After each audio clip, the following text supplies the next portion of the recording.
అధ్యక్ష, మాజీ ప్రధానమంత్రి డాక్టర్ మన్మోహన్ సింగ్ గారి మృతి పట్ల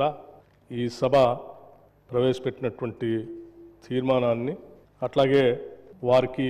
సభలో సభ్యులందరూ కూడా ఏకగ్రీవంగా వారికి గుర్తింపుగా ఒక విగ్రహ ఆవిష్కరణ కార్యక్రమాన్ని చేపట్టాలని,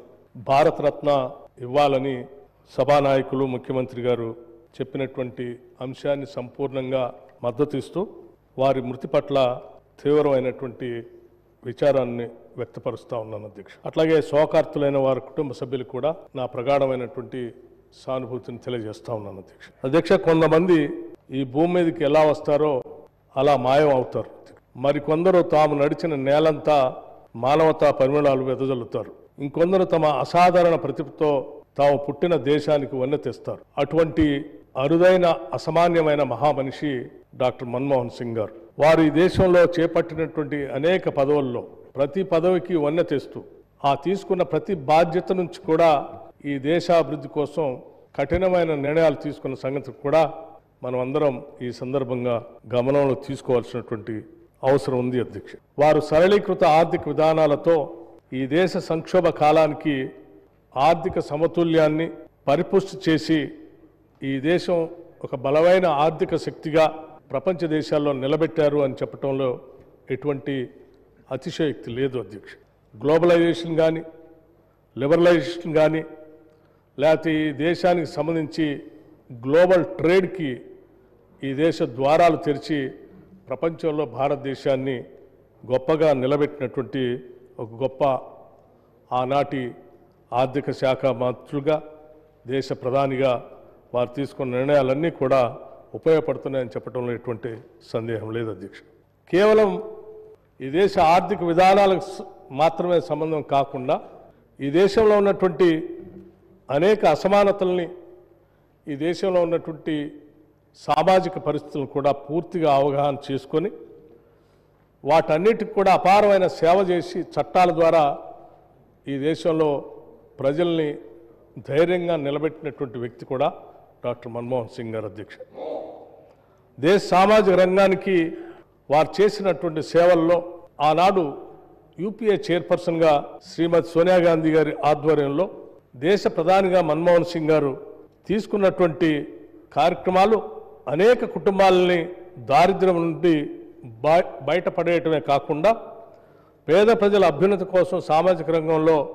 భేదాభిక్కి ప్రజల సమున్నతి కోసం, వాళ్ళ హక్కుల కోసం అనేక చట్టాల రూపకల్పన చేసినటువంటి విషయాన్ని కూడా మనం అందరం గుర్తు చేసుకోవాల్సినటువంటి సందర్భం అధ్యక్ష. అందుకే ఆనాడు ఇప్పుడే సభానాయకులు చెప్పినట్టు వారు ఈ దేశంలో, ఈ దేశ పరిపాలనలో ఒక రకమైనటువంటి సమాచారాన్ని తీసుకోవాలంటే ఏ సామాన్యుడు ఊహించని రీతిలో సమాచార హక్కును 2005లో తీసుకొని వచ్చి ఒక సామాన్య పౌరుడు కూడా ఈ దేశంలో, భారతదేశంలో జరుగుతున్నటువంటి పాలనాపరమైనటువంటి విశేషాలు సంబంధించిన హక్కుని పొందేటువంటి విధంగా చట్టాన్ని తీసుకొని వచ్చారు అధ్యక్ష. అట్లాగే దేశంలో గ్రామీణ ప్రాంతాల్లో నివాసం ఉంటున్నటువంటి పేద ప్రజల అందరికీ కనీసం ఒక ఉపాధి అవకాశం దొరకాలనేటువంటి ఆలోచనతో తీసుకొచ్చినటువంటి మహాత్మా గాంధీ జాతీయ గ్రామీణ ఉపాధి హామీ పథకం కూడా ఈ దేశ గతినే మార్చేసిందని చెప్పడంలో కూడా ఎటువంటి సందేహం లేదు అధ్యక్ష. దేశవ్యాప్తంగా, ప్రపంచవ్యాప్తంగా ఎకనామిక్ క్రైసిస్ వచ్చినప్పుడు కూడా, రెసిషన్ వస్తే కూడా ఉపాధి హామీ పథకం ద్వారా కొన్ని వేల కోట్ల రూపాయల గ్రామీణ ప్రాంతాల్లో సర్క్యులేషన్లోకి రావటం వలన భారతదేశం అటువంటి ఎకనామిక్ రెసిషన్ బారిన పడకుండా కాపాడుకోగలిగామంటే ఆ చట్టమే ఉపయోగపడిందని చెప్పడంలో కూడా సందేహం లేదు అధ్యక్ష. అట్లాగే తరతరాలుగా అటవీ ప్రాంతంలో నివాసం ఉంటూ ఎటువంటి హక్కులు లేకుండా, ఆత్మగౌరవం లేకుండా బతుకుతున్నటువంటి వారందరికీ భూమిపైన హక్కును కల్పించి ఆత్మగౌరవంతో బతకడానికి తీసుకొచ్చినటువంటి అటవీ హక్కుల చట్టం కానీ, లేకపోతే అసంఘటిత కార్మికుల సామాజిక భద్రతా చట్టం 2008లో తీసుకొచ్చినటువంటి చట్టం కూడా ఇది పెద్ద ఎత్తున ఈ దేశంలో ఉన్నటువంటి వికలాంగుల సంక్షేమం కోసం, ఆరోగ్య భద్రత, గర్భిణ స్త్రీల రక్షణ కొరకు, వృద్ధులకు పెన్షన్ కోసం పెద్ద ఎత్తున ఈ చట్టం ఉపయోగపడిందని చెప్పడంలో మనందరికీ గుర్తు చేసుకోవాల్సిన అవసరం ఉంది అధ్యక్ష. అట్లాగే ఆహార భద్రతా చట్టం, ప్రతి ఒక్కరికి ఆహారం దొరకాలని చెప్పి అది ఒక హక్కుగా ఈ దేశంలో చట్టాన్ని తీసుకొని వచ్చినటువంటి గొప్ప ప్రధానమంత్రిగా మనం అందరం గుర్తు చేసుకున్నటువంటి అంశం అధ్యక్ష. అట్లాగే స్ట్రీట్ వెండర్స్ గురించి కూడా ఈ దేశంలో ఆలోచన చేసి పెద్ద ఎత్తున గ్రామీణ ప్రాంతాల్లో క్రయ విక్రయాలు జరిపే వ్యాపారుల రక్షణ కోసం వాళ్ళ జీవన ప్రమాణాలు పెంచడం కోసం తీసుకొచ్చినటువంటి ఈ చట్టం కూడా ఈ దేశ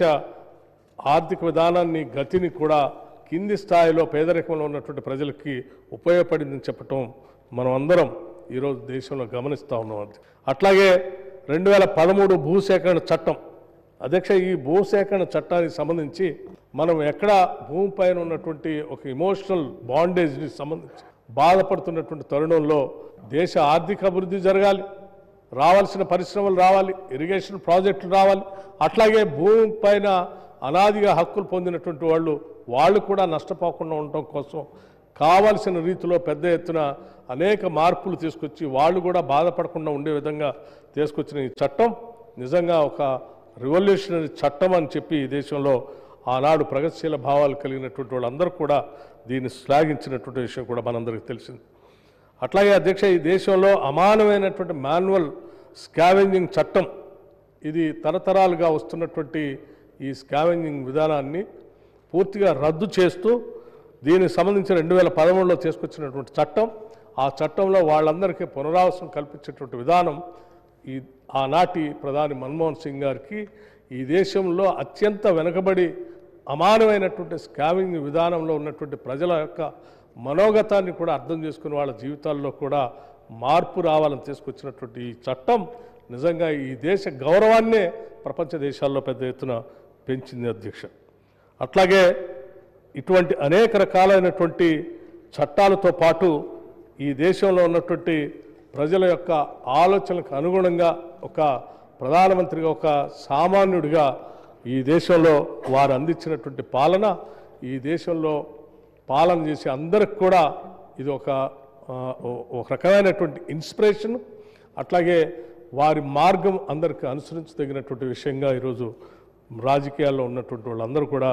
గమనించాలి అధ్యక్ష. అట్లాగే ఈ దేశంలో ఉన్నటువంటి ప్రజలందరికీ మన్మోహన్ సింగ్ గారు చేసినటువంటి సేవలు, వారు చూపించినటువంటి దార్శనికత ఎంత గొప్ప విషయమో అదే స్థాయిలో తెలంగాణ ప్రజలు మరీ మర్చిపోకుండా తీసుకున్నటువంటి వారు తీసుకున్న నిర్ణయం తెలంగాణ ప్రజలకి అత్యంత ఇష్టమైనటువంటి నిర్ణయం అధ్యక్ష. దశాబ్దాలుగా తెలంగాణ కోసం కొట్లాడుతున్నటువంటి ఈ ప్రజల యొక్క ఆలోచనలందరినీ నిజం చేయటం కోసం ఆ సభలో సంపూర్ణమైనటువంటి మెజార్టీ లేకపోయినప్పటికీ ఆనాటి యూపీఏ చైర్పర్సన్ గారు సోనియా గాంధీ గారు వారు కలిసి మాట్లాడుకొని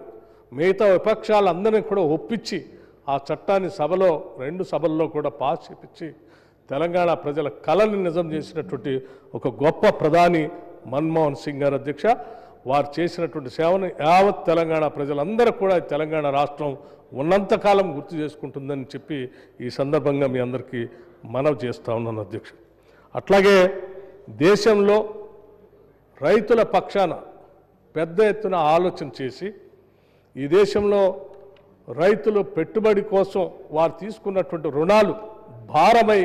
అవి కట్టలేక డెట్ ట్రాప్లో పడుతున్నటువంటి పరిస్థితిని అర్థం చేసుకొని దేశవ్యాప్తంగా మొట్టమొదటిసారి రైతులు తీసుకున్నటువంటి రుణాన్ని మాఫీ చేసినటువంటి మొట్టమొదటి ప్రధాని కూడా డాక్టర్ మన్మోహన్ సింగ్ గారు. ఈ విషయాన్ని ఈరోజు మనం ఈ రాష్ట్రంలో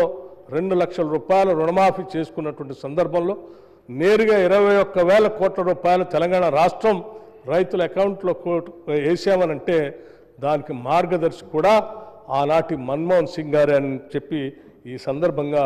మనందరం గుర్తు చేసుకుంటూ